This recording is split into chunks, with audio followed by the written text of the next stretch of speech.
नमस्कार, मी हेमंत देसाई. मॅक्स महाराष्ट्रामध्ये आपलं मनापासून स्वागत. आज आपल्याला बोलायचंय ते सामाजिक न्याय मंत्री धनंजय मुंडे यांच्या.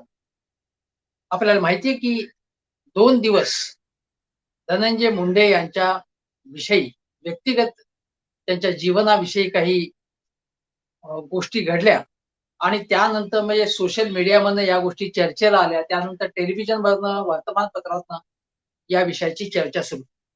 थोडक्यात हे प्रकरण काय हे आपण समजून घेऊया. मुंडे यांच्या बाबत काय घडलंय? एका स्त्रीने त्यांनी बलात्कार केला असा त्यांच्यावरती आरोप केलेला आहे. त्यानंतर बातमीमध्ये असं म्हटलंय, की ओशिवरा पोलीस ठाण्यात तक्रार दिल्याची माहिती पुढे आली. पोलिसांनी पण आपल्या तक्रारीची दखल घेतली नाही असं त्या स्त्रीने म्हटले आणि या आरोपाची चर्चा जेव्हा सोशल मीडियावरती झाली, तेव्हा सोशल मीडियाचाच वापर करून मुंडे यांनी त्याला उत्तर दिलं. त्यांनी असं म्हणले, की समाज माध्यमातून माझ्याविषयी काही कागदपत्र प्रसिद्ध झाले आणि मीडिया आणि सोशल मीडियावरनं बलात्काराचे आरोप करण्यात येत आहे. आणि याविषयी ते काय म्हणतात, माझ्याविरुद्ध काही तक्रार झाल्याचा उल्लेख या कागदपत्रात आहेत. पण हे सगळे आरोप खोटे आणि माझी बदनामी करणारे, मला ब्लॅकमेल करणारे आहेत, असं त्यांनी म्हटलं. त्याने असं म्हटलंय, की 2003 पासून म्हणजे धनंजय मुंडे यांनी पत्नीशिवाय आणखीन एका स्त्रीशी असलेल्या संबंधांच्या बाबत कानावर हात ठेवले नाहीत. त्यांनी ते मान्य केले. ते असं म्हणतात, की एका महिलेसोबत मी 2003 पासून परस्पर सहमतीने संबंधात होतो असं ते म्हणाले. तिच्याशी मी विवाह केल्याचं त्यांनी म्हटलेलं नाही. ही बाब माझे कुटुंबीय, पत्नी आणि मित्रांना माहिती होती. यामधून आम्हाला एक मुलगा आणि मुलगी झाली आणि या दोन्ही मुलांना मी माझं स्वतःचं नाव दिलेलं आहे, असं ते धनंजय मुंडे म्हणतात. शाळेच्या दाखल्यापासून ते सगळ्या कागदपत्रांमध्ये या मुलांचा पालक म्हणून माझंच नाव आहे. ही मुलं माझ्यासोबतच राहतात. माझे कुटुंबीय, पत्नी आणि माझ्या मुलांनी या मुलांना कुटुंबीय म्हणून सामावून घेतलं आहे, असं धनंजय मुंडे म्हणतात. संबंधित महिला माझ्या मुलांची माता असल्यामुळे पालन पोषणाची जबाबदारी मी स्वीकारलेली आहे. परंतु सन 2019 पासून या महिलेच्या बहिणीने मला ब्लॅकमेल करून पैशांची मागणी करण्यास सुरुवात केली आहे. गंभीर धमक्याही दिलेल्या आहेत, असं धनंजय मुंडे म्हणतात. या धमक्या देण्यामध्ये त्या महिलेचा भाऊ सहभागी होता असं म्हटलेलं आहे आणि याबद्दल धनंजय मुंडे यांनी स्वतः पोलिसांमध्ये तक्रार केली आहे. ज्या महिलेशी माझे संबंध आहेत, तिने नोव्हेंबर 2020 मध्ये सुद्धा माझी बदनामी करण्याचा व मला ब्लॅकमेल करण्याच्या हेतूने समाज माध्यमांवर वैयक्तिक बाबी टाकल्या होत्या आणि त्या प्रकरणी मी उच्च न्यायालयामध्ये स्वतःच याचिका दाखल केली असं ते म्हणतात. त्यानंतर ते म्हणतात, की उच्च न्यायालयाने धनंजय मुंड्यांबद्दलचं काही साहित्य किंवा त्यांच्याबद्दलच्या काही गोष्टी प्रकाशित करण्यास, सोशल मीडियावर सुद्धा प्रकाशित करण्यास पायबंद घातलाय उच्च न्यायालयाने असं म्हटलेलं आहे. आणि ही याचिका जी आहे, या संबंधी जे काही आरोप प्रत्यारोप चालू आहेत, ते न्यायालयामध्ये प्रलंबित आहेत असं ते म्हणतात. आणि समझोता घडवण्याची सुद्धा प्रक्रिया सुरू सुरू आहे. पण कालपासून म्हणजे 2 दिवसांपासून किंवा 2-3 दिवसांपासून ज्या महिलेबाबत हा सगळा विषय आहे, तिच्याशी त्यांचे संबंध आहेत. तिच्या बहिणीने आरोप सुरू केलेले आहेत. माझी बदनामी करणारी पोस्ट टाकलेली आहे असं ते म्हणतात. आता ही धनंजय मुंडे यांची बात.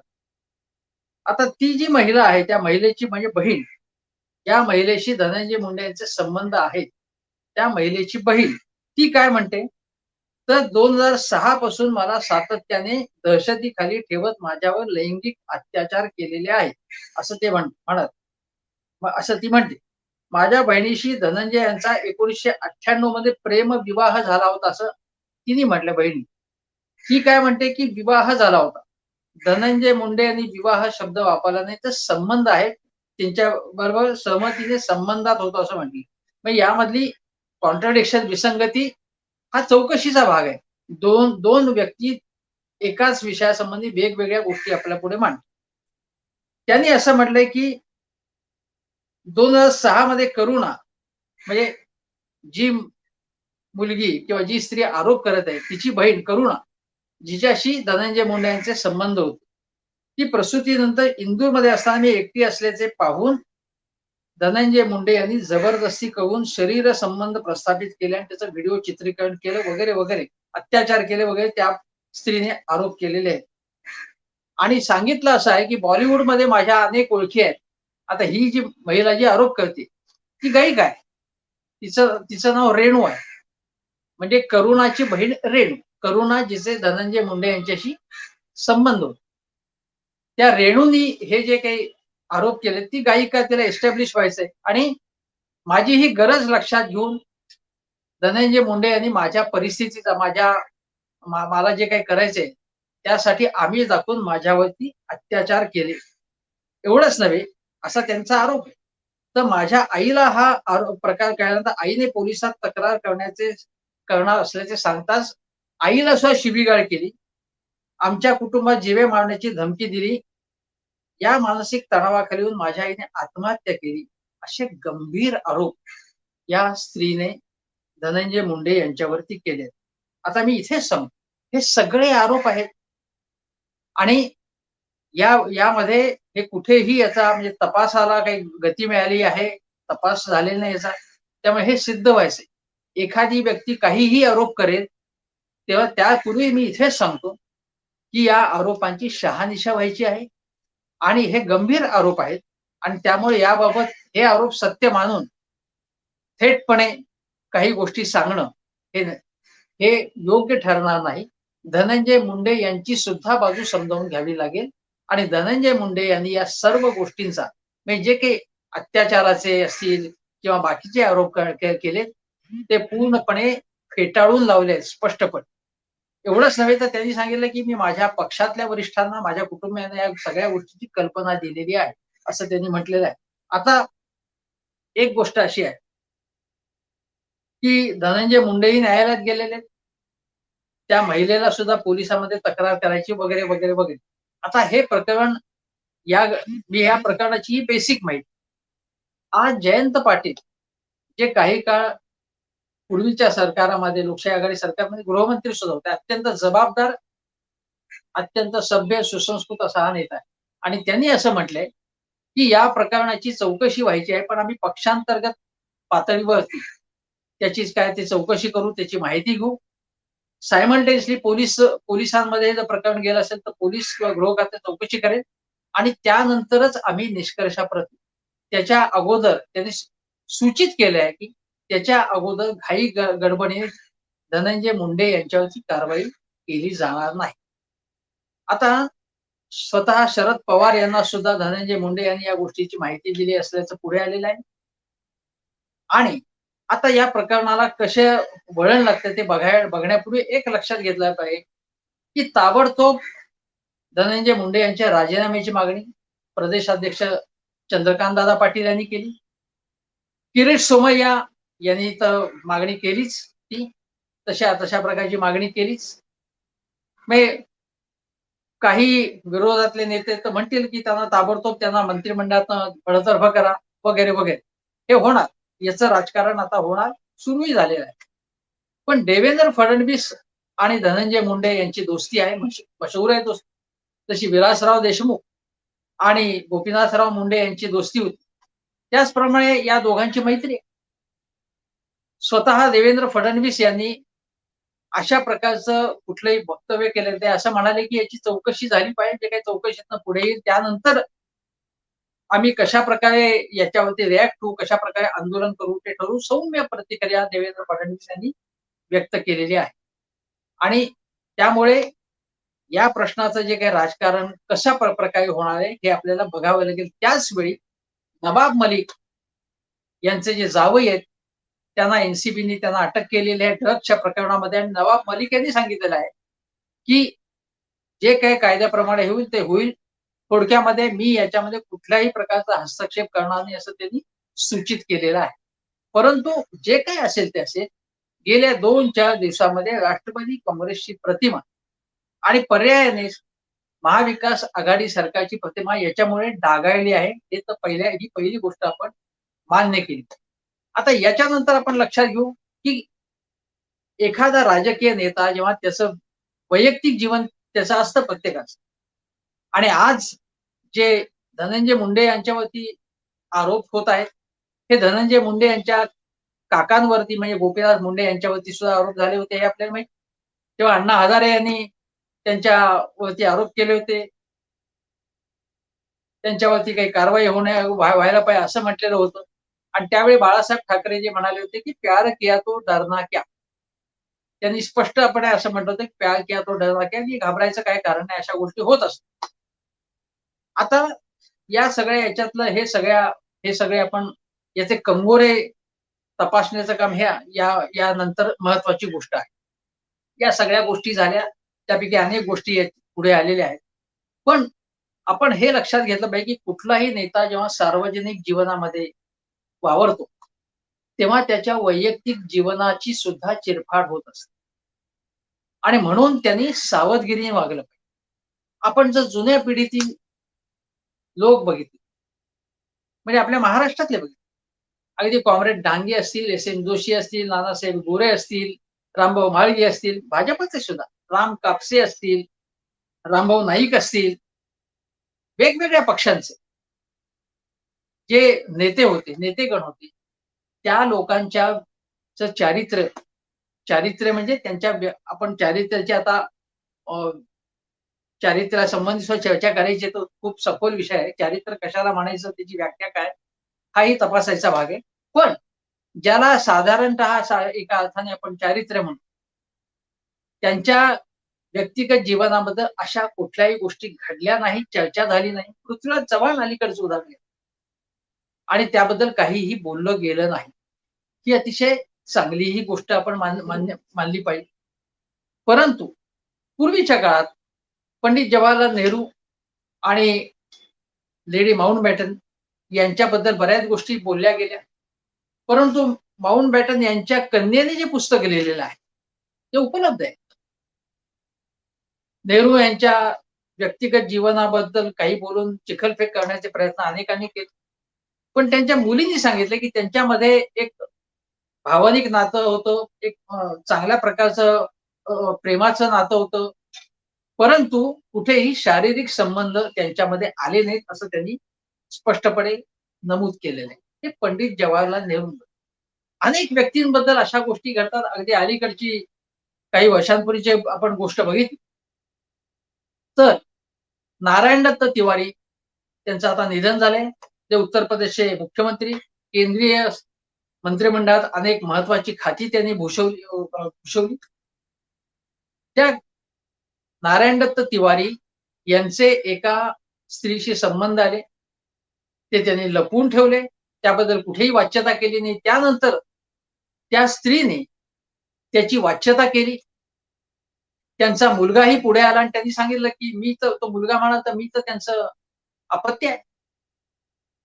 तेव्हा नारायण दत्त तिवारीने ही सगळी गोष्ट प्रथम नाकारली. प्रकरण न्यायालयात गेलं आणि न्यायालयात गेल्यानंतर नारायण दत्त तिवारी यांना कबूल करायला लागलं, की होय, हा मुलगा माझा आहे. त्या स्त्रीशी माझे संबंध होते. ते दडवले ते. आणि त्यामुळे एक प्रकारे नारायण दत्त तिवारी एक्सपोज झाले. ज्या काळात हे प्रकरण सगळं चिवडलं गेलं, त्या काळात ते राज्यपाल सुद्धा होते. दुसरं उदाहरण घेऊ आपण. तामिळनाडूचे अनेकदा मुख्यमंत्री झालेले द्रमुकचे सर्वेसर्वा करुणानिधी तिवारींप्रमाणे करुणानिधी आपल्यामध्ये नाही येत, आता हयात नाही येत. करुणानिधी यांची तिसरी जी पत्नी होती, तिची कन्या, त्या स्त्रीपासून त्यांना जी कन्यारत्न आलं ती कनिमोळी. आणि त्या कनिमोळी या द्रमुकच्या मोठ्या नेत्या आहेत. 2Gच्या प्रकरणात त्या तुरुंगातही गेल्या होत्या. त्या खासदार आहेत. तुरुंगातून त्या बाहेरही आल्या. पण निवडणुकीच्या आपल्या निवडणुकीसाठी जे माहिती द्यावी लागते, त्यात करुणानिधी यांनी याचा उल्लेख केला होता, की मला 3 पत्नी आहेत याचा उल्लेख केला होता, पण कारवाई काही झाली का? अधिकृतपणे जो हिंदू व्यक्ती आहे, ही जी हिंदू व्यक्ती आहे, तिला 2 विवाह करता येत नाही. पहिला विवाह जो आहे, तो डायव्होर्स दिल्यानंतर दुसरा विवाह करता येतो. पण करुणानिधी यांच्यावरती याबाबत काही कारवाई झाली नाही. निवडणूक आयोग काही कारवाई करण्याची शक्यता होती का? नाही. त्यांनी निवडणूक आयोगाला खरी माहिती दिली होती. अशीच गोष्ट बालू नावाचे जे मंत्री राहिले, तामिळनाडूमधले एक मोठे नेते, त्यांचे सुद्धा अशा प्रकारचे संबंध होते. पण त्यांनी मात्र ही माहिती दिली नाही. या प्रकारची माहिती दिली नाही. त्यांच्यावरती कुठल्याही प्रकारचं कोर्ट केस झाली नाही, कायदेशीर कारवाई झाली नाही. कर्नाटकचे माजी मुख्यमंत्री कुमारस्वामी आपल्याला माहिती आहे, मुख्यमंत्री झाले होते आणि मुख्यमंत्री असतानाच एका प्रसिद्ध नायिकेशी त्यांचे संबंध असल्याचे उघड झाले. चर्चा सुरू झाली. त्यांच्यावरती चिखलफेक सुरू झाली आणि त्यानंतर त्यांना एक प्रकारे बचावात्मक पवित्र्यात जायला लागलं. आधी हे सगळं त्यांनी लपवलेलं होतं. वास्तविक जर त्या स्त्रीशी संबंध असतील तर त्यांनी स्पष्टपणे सांगायला काही हरकत नव्हती. म्हणजे जेव्हा आरोप होण्यापूर्वीच जर तुमचं एखाद्या स्त्रीशी संबंध आले असतील, मैत्री असेल, तर त्यात लपवाछपी करण्याचं काही कारण नाही. पण लपवाछपी केली जाते. कारण पहिल्यांदा काय गोष्ट असते, की आपल्या कुटुंबापासून लपवण्याचा प्रयत्न केला जातो. पण अनेक बाबतीत असं होतं, की कुटुंबापासून कुटुंबाला या गोष्टी माहिती असतात. सार्वजनिक जीवनातील व्यक्ती कोणाकडे जाते, केव्हा जाते, यावर नजर ठेवून असतो विरोधी पक्ष. आणि मग जर असे संबंध आले असतील, तर लपवाछपी करण्याचं कारण नाही, पण लपवाछपी केली जाते आणि कुमारस्वामी यांच्याबाबत तसं घडलं. अजून एक उदाहरण देतो आपल्याला. हरियाणामध्ये गोपाल कांडा नावाचे गृहस्थ, जे अपक्ष आमदार होते. त्यानंतर त्यांनी पुढे स्वतःचा एक पक्ष स्थापन केला. पण त्यांची कंपनी होती आणि त्या कंपनीमध्ये जी स्त्री कामाला होती, तिच्याशी त्यांचे मैत्रीचे संबंध होते. त्यानंतर अजून एका स्त्रीशी त्यांचे संबंध आले आणि त्यानंतर बऱ्याच काही गोष्टी घडल्या. एका स्त्रीने त्यापैकी आत्महत्याही केली आणि आणखीन काही गंभीर आरोप काळा यांच्यावर झाले. ते तुरुंगात गेले आणि तुरुंग जामिनावरती सुटले. हे हरियाणामध्ये घडले. अलीकडच्या काळामध्ये 7, 8, 10 वर्षापूर्वी हे प्रकरण घडले. हे कांडांच्या बाबतीत हे घडले. उत्तर प्रदेशमध्ये अमरमणी त्रिपाठी होते. त्यांची एका कवयित्रीशी मैत्री होती. त्यानंतर त्या मैत्रिणीचा खून झाला. अमरमणी त्रिपाठी यांना तुरुंगातही जायला लागलं. दिल्लीमध्ये आपल्याला माहिती आहे, की दिल्लीमध्ये काँग्रेसचे नेते सुशील शर्मा आणि नैना सहानी नावाच्या स्त्रीचं कशाप्रकारे हत्या करण्यात आली, या संबंधातनं पुढे काही अनेक गोष्टी घडल्या. त्याच्यामधनं कशी हत्या करण्यात आली. भवरी देवी अजून एका प्रकरणामध्ये गाजलेली स्त्री नाही, ही दुसरी राजस्थानमधली भवरी देवी. ज्या भवरी देवींना मारण्यात आलं. का मारण्यात आलं?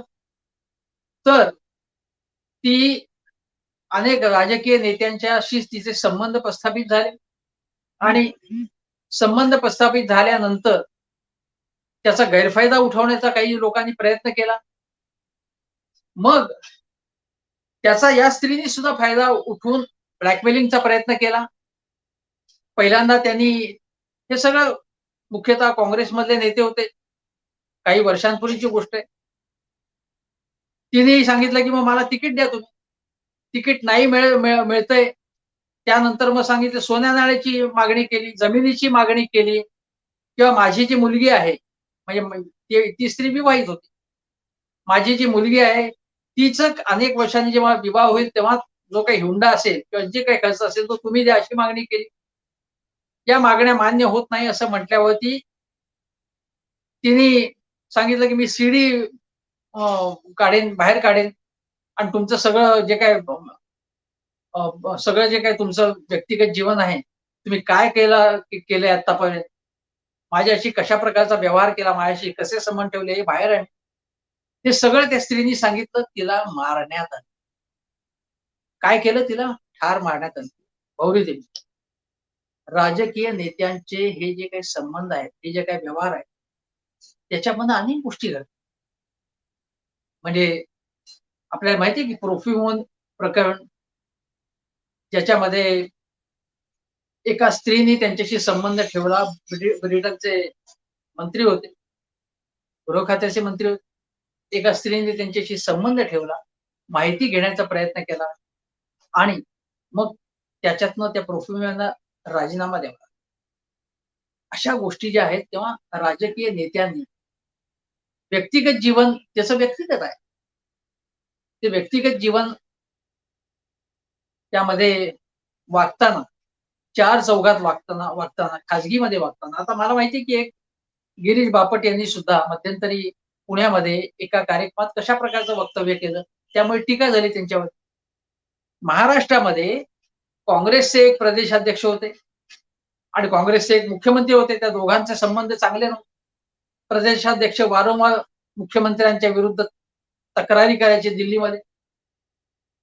त्यानंतर मुख्यमंत्र्यांनी एका स्त्रीच्या मार्फत या प्रदेशाध्यक्षांवरती व्यक्तिगत आरोप करायला सुरुवात केली.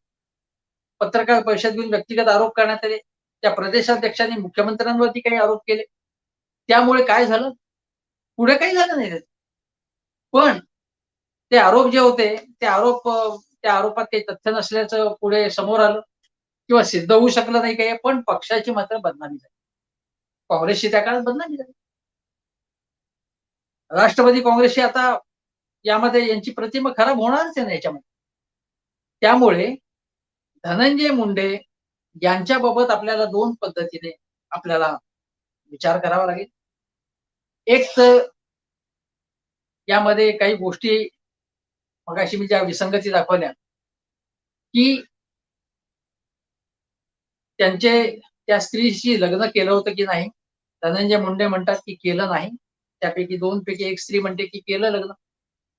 दुसरी गोष्ट त्या स्त्रीच्या संबंधात जी रेणूजी आरोप करते, बेछूटपणे आरोप करते, तिने जर अनेक वर्ष धनंजय मुंडे यांनी तिचं शोषण केलं असेल, दुर्दैवाची गोष्ट आहे जर हे खरं असेल, शोषण केलं असेल, तर इतके वर्ष ती स्त्री गप्प का हो?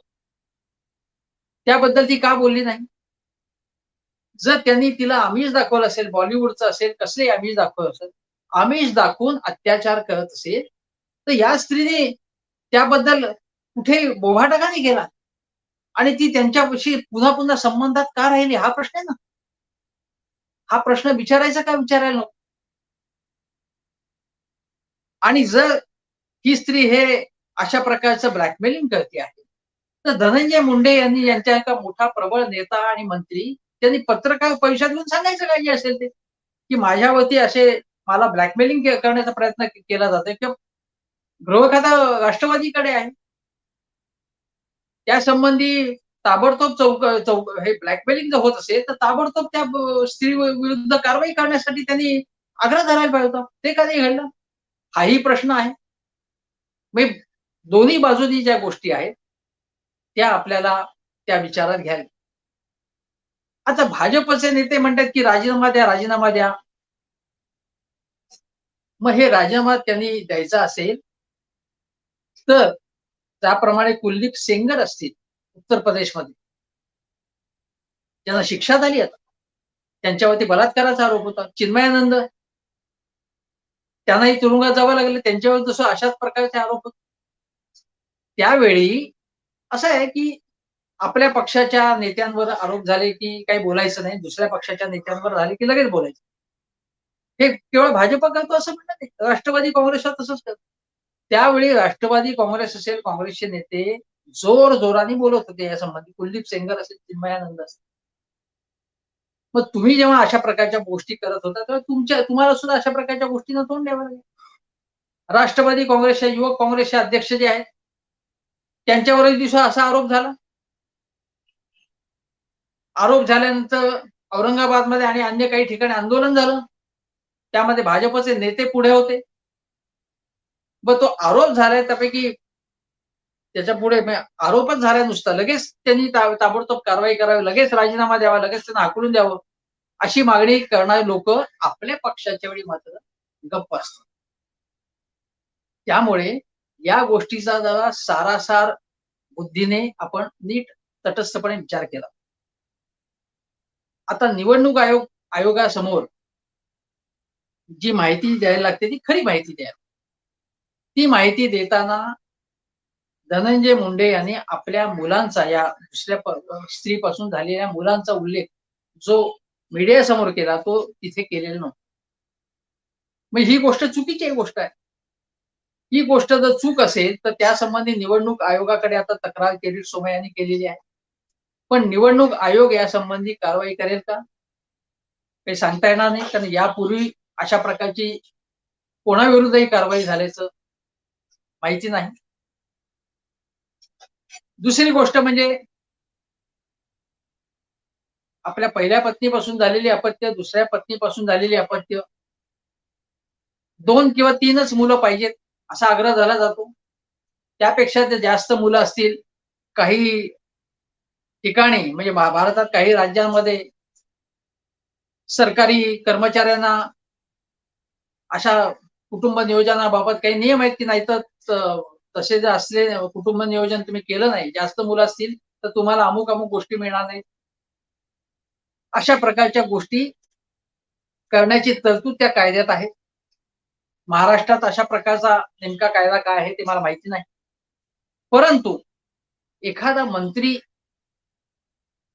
सामाजिक न्याय मंत्री सतत सामाजिक विषमता, ओबीसी समाजावरचा अन्याय, सामाजिक शोषण, धनधानग्यांमार्फत होणारं जुलूम, दलित मागासवर्गीयांच्यावर होणारा अन्याय, अत्याचार,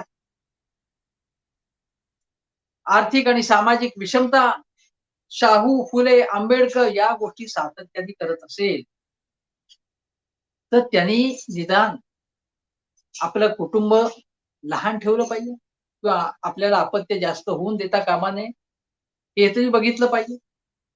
ही सामाजिक जाणीवच आहे. कुटुंब नियोजनाचा आग्रह त्यांनी स्वतः झाला पाहिजे. तो इथे धरला का तर तसं असल्याचं दिसत नाही आपल्याला. आपण हे लक्षात घेतलं पाहिजे. दुसरी गोष्ट अशी की दुसरं लग्न आपलं दुसऱ्या स्त्रीशी संबंध आहे की नाही. समजा मी एखाद्या व्यक्तीने दुसरं लग्न केलं आणि तो हिंदू आहे.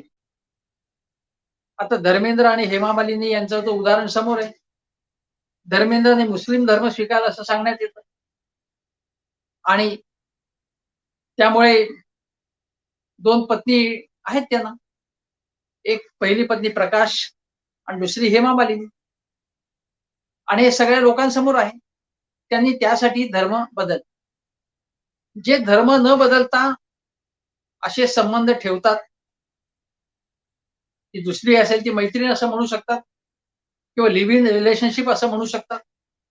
जर पहिल्या पत्नीने यासंबंधी काही तक्रार केली नाही तर काही होऊ शकत नाही. द्विभार्या प्रतिबंधक कायदा धनंजय मुंडे यांना कसा काय लागू शकेल? कारण दुसरी पत्नी आहे असं त्यांनी म्हटलेलं नाही कुठे. हे आपण लक्षात घेतलं पाहिजे. त्यामुळे टेक्निकली त्याबद्दल कारवाई होऊ शकत नाही. परंतु एक गोष्ट अशी आहे, मी ज्याप्रमाणे म्हटलंय की आपल्याला किती मुलं असावी? पहिल्या पत्नीपासून असेल, दुसऱ्या संबंधापासून असेल, त्याचं भान त्या नेत्यांनी ठेवलं पाहिजे. त्यामध्ये सामाजिक जबाबदारी सुद्धा त्याच्यामध्ये आहे. दुसरी गोष्ट म्हणजे धनंजय मुंडेंनी आपले जे काही सगळं हे काही आपल्या जीवनात जे काही घडलं, ते पारदर्शकपणे चर्चा होण्यापूर्वीच लोकांसमोर ठेवायला पाहिजे होतं. ते म्हणतात की माझ्या कुटुंबियांनी त्यांचा रिस्पेक्ट केलाय, त्यांना मी त्यांच्या पालन पोषणाची जबाबदारी घेतली, चांगली गोष्ट आहे. कारण कुठल्याही स्त्रीपासून म्हणजे अधिकृत पत्नी असेल किंवा पत्नी नसेल, त्यापासून झालेलं काही मूल आहे, त्या मुलाला सुद्धा जगण्याचा अधिकार आहे, सन्मानाने जगण्याचा अधिकार आहे. ही आपण प्रगल्भ समाजाची वैशिष्ट्य आहे. अमिताभ बच्चन यांचा लावारिस सिनेमा आला होता. हिंदी चित्रपट जर तुम्ही बघितला 80-90च्या दशकामधले, त्यावेळी हाच विषय असायचा. आणि जो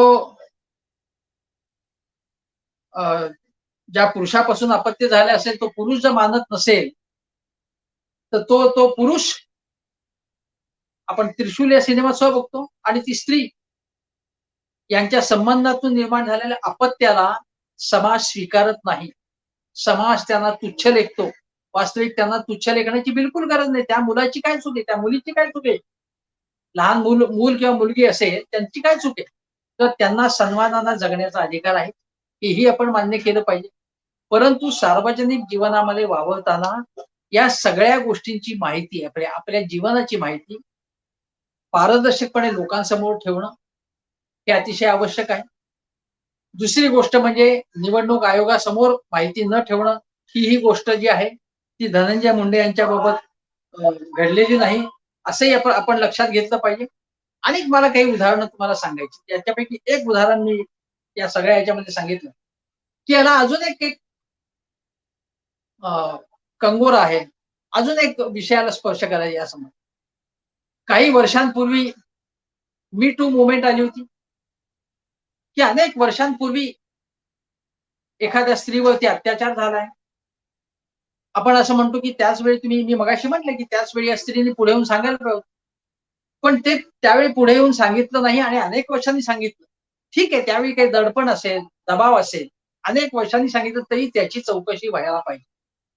त्यामुळे धनंजय मुंडे यांच्यावरती जर त्या स्त्रीने जे आरोप केले असतील, रेणूने आरोप केले असतील किंवा उद्या करुणा याही आरोप करतील मला माहित. त्या आरोपाची कुठल्याही कुठलाही दबाव न येता पोलीस यंत्रणेने चौकशी केलीच पाहिजे त्याची. ती चौकशी झालीच पाहिजे त्याची. आणि दुसरी गोष्ट आहे, की या मी टू मूव्हमेंटमध्ये आपल्याला माहिती आहे, की ज्या हॉलिवूडमध्ये एका निर्मात्याने अत्याचार केले, त्याला कोर्टात खेचलं गेलं आणि त्यानंतर अनेक स्त्रिया पुढे यायला लागल्या. हे प्रकरण घडण्यापूर्वी मधुर भांडारकरांवरती आरोप केला होता एका स्त्रीने किंवा भाजपच्या सरकारमध्ये एम.जे. अकबर हे जे परराष्ट्र व्यवहार खात्याचे राज्यमंत्री होते, जे पत्रकार होते, त्यांच्यावर अनेकांनी आरोप केले. त्याची सुद्धा कोर्टामध्ये हे सगळं प्रकरण चालू आहे. पण त्यांना आपलं पद सोडावं लागलं होतं तेव्हा. हे आपण लक्षात घेतलं पाहिजे. आणि तेव्हा एम.जे. अकबर यांच्यावर तुटून पडणारे अनेक काँग्रेस, राष्ट्रवादी वेगवेगळ्या पक्षांचे जे भाजपच्या विरोधातले आहेत, ते पक्ष पुढे आलेले होते. मी मुद्दामून सांगतोय, की आपल्यावरती आलं तर सावध भूमिका घ्यायची. चर्चा करतो, बघतो, तपास करतो असं म्हणायचं. पण जर आपल्या विरोधातल्या पक्षावरती जर काही असेल, काही किटाळ आलं त्या नेत्यावरती त्या पक्षावर, तर त्यावेळी मात्र तोफ धडधडते या लोकांची. तेव्हा हा जो काही त्यांचा जो न्यायाची पद्धत आहे, लोकांनी समजून घेतलं पाहिजे याच्यातलं राजकारण. ते आणखीन एक जे आहेत ते आपल्याला ज्यांचं नाव घ्यावं लागेल, की लक्ष्मण माने यांच्यावर सुद्धा जे मराठीतले लेखक आहेत, प्रसिद्ध लेखक आहेत, सामाजिक कार्यकर्ते आहेत. भटक्या विमुक्त जाती जमातींसाठी त्यांनी काम केले, ते काम नाकारता येणार नाही आपल्याला. ते लेखक म्हणून मोठेच आहेत, पण त्यांच्यावर सुद्धा आरोप झाले होते. त्याचं काय झालं पुढे? काय झालं पुढे त्याचं? त्याचं पुढे त्याच्यातनं काही फारसं निघालं आहे, असं आपल्याला दिसत नाही. त्यामुळे या ज्या गोष्टी आहेत, त्या सगळ्या गंभीर आहेत. म्हणजे मध्यंतरी आमिर खानच्या कन्येनी सुद्धा कमी वयाची असताना, अल्पवयीन असताना तिच्यावर काय प्रसंग ओढवला हे सांगितलं. आपल्याकडे मुलींना, स्त्रियांना समाजामध्ये प्रतिष्ठा अनेकदा मिळत नाही. पण शोषणाचं धनी व्हायला लागतं. शोषण त्यांचं होतं. राजकारणामध्ये तुमच्याकडे काही सत्ता असेल, पद असेल, ग्लॅमर असेल, अन्य क्षेत्रामध्ये तर तुमच्या पोझिशनचा वापर करून अनेक जण आपल्या पोझिशनचा वापर करून त्याचा दुरुपयोग करतात. हाही इतिहास आहे. हे नाकारून चालणार नाही.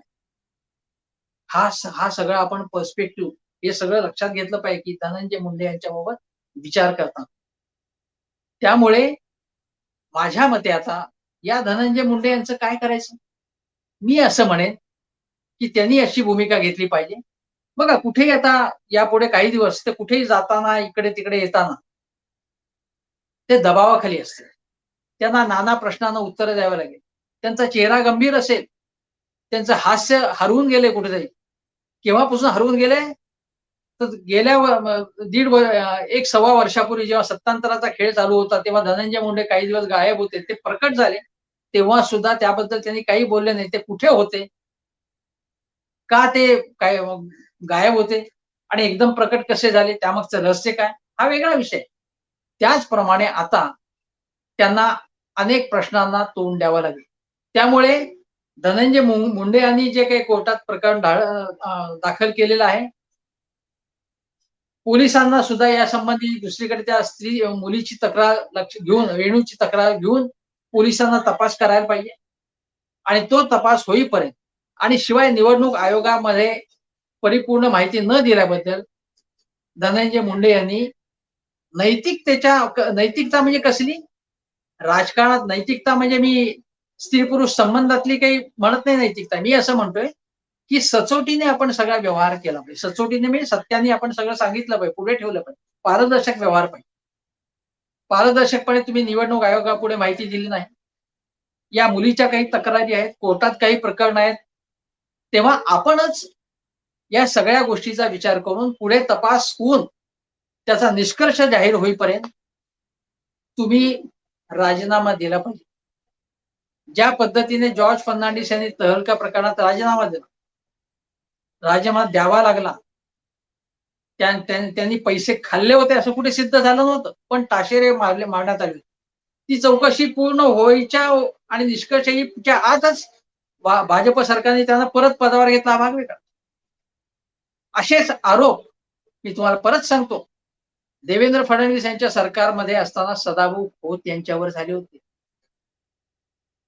काय झालं मला माहित नाही, पण आरोप झाले होते. त्यांनी राजीनामा केव्हा झाले होते, त्यांनी राजीनामा दिला की नाही माहित नाही मला. राजीनामा तर त्यांचा देण्याचा काही प्रश्न पुढे झालाच नाही. ज्यावेळी आरोप झाले त्यानंतर त्यांनी राजीनामा द्यायचा मला माहित नाही, दिला नव्हता. राष्ट्रवादी काँग्रेसच्याच एका महिला नेत्या ज्या मोठ्या पदावरती होत्या, त्यांनी पिंपरी चिंचवडमध्ये राष्ट्रवादी काँग्रेसच्या बड्या नेत्यावर, त्यांच्या चेल्या चपाट्यांवर, दलालांवर, जे काही दलाल असा शब्द वापरला होता त्यांच्यावरती आरोप केला होता, गंभीर आरोप केला होता. फार दिवस नाही झाले तेव्हा आरोप, मग काँग्रेस असो, राष्ट्रवादी असो, भाजप असो, कुठलाही पक्ष असो, प्रत्येक पक्षाला या सगळ्या याच्यातनं जायला लागलेलं आहे. पण सार्वजनिक जीवनामध्ये तुम्हाला कठोर कसोटीला तोंड द्यावं लागतं. म्हणजे तुम्ही अग्निपरीक्षा समजा किंवा काही असेल, तुम्ही त्याच्यातनं जे काही चौकशी असेल, काय जे असेल त्याच्यातनं तुम्हाला पूर्णपणे निष्कलंकपणे बाहेर यायला. धनंजय मुंडे, तुमचं व्यक्तिगत जीवन हा तुमचं व्यक्तिगत जीवन आहे. तुमच्यावरचे आरोप जे काही ते आरोपच आहेत, काहीही सिद्ध झालं नाही, परंतु तुम्ही राजकारणात आहात. सामाजिक न्याय खात्याचे मंत्री आहात. त्यामुळे तुम्ही जबाबदारीने वागलं पाहिजे, एकूणच पारदर्शकतेने वागलं पाहिजे आणि निवडणूक आयोगापुढे तुम्ही जी आहे ती परिपूर्ण पद्धतीने योग्य माहिती दिली नाही. तो आरोप जो आहे तो कोणी फॉलोअप करेल, त्याचा सिद्ध होईल न होईल, पण या सगळ्या गोष्टी विचारात घेऊन तुम्ही स्वतःहून राजीनामा दिला. स्वतःहून तुम्ही राजीनामा दिला आणि पुढे काय जे काय आहे ते खरं खोटं जे होईल त्याचा निवाडा होईल. जर तुम्ही त्याच्यातनं निष्कलंकपणे बाहेर आलात तर तुम्ही पुन्हा मंत्री होऊ शकता. पण आज मुंडे साहेब, तुम्ही स्वतःहून राजीनामा दिला तरच त्यामध्ये राष्ट्रवादी काँग्रेसची आणि महाविकास आघाडी सरकारची जी काही प्रतिमा, जी काही लाज ती टिकून राहील, एवढंच सांगतो आणि इथे सांगतो.